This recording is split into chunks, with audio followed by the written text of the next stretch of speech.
Today I will introduce you to how the dungeons work on my survival and RPG server Landia. And to be on the waitlist for the server's opening day, which is May 2nd, exactly 1 week from now, you just need to subscribe to this account, subscribe to my Twitch that you currently see on the screen, and drop your Minecraft username in the comments, and you will be added to the waitlist for the opening in a week. The first thing to know is that there are 2 dungeons on the server. So we have the Sanctuary of Skulls and the Whispering Labyrinth. The functioning of the dungeons is very simple, knowing that each dungeon can obviously be done with your in-game guild.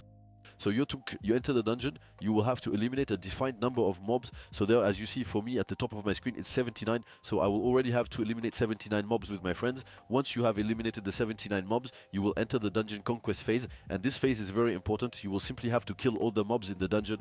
Also, there will be bosses. And once the conquest phase is completed, you will have in this red zone, which is at the heart of the dungeon, lots of loot that will appear. There you go to reward you and your guild friends.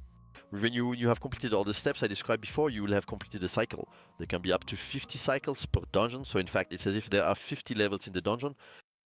As long as everyone is alive, no one has died, and there are still people in the dungeon is not finished. Knowing that at the maximum level, your chances of getting keys are almost 60% for common keys or 15% for superior keys.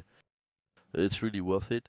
Obviously, the first 5 levels, the loot isn't very interesting, but the farther you progress through the cycles, the farther you advance in the dungeon levels, the more you see that the percentages of chances to get keys for the loot boxes are super interesting.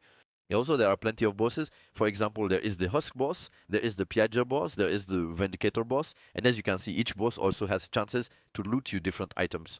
So it can be interesting to farm them, especially, for example, if you want Nether Stars, if you want Inferium Crystals. These are items that are exclusive to the server. Finally, there are really a lot of mobs that you can farm, and obviously you can guess, the loots are not necessarily the same depending on the 2 dungeons, so it will be interesting to farm both dungeons on the server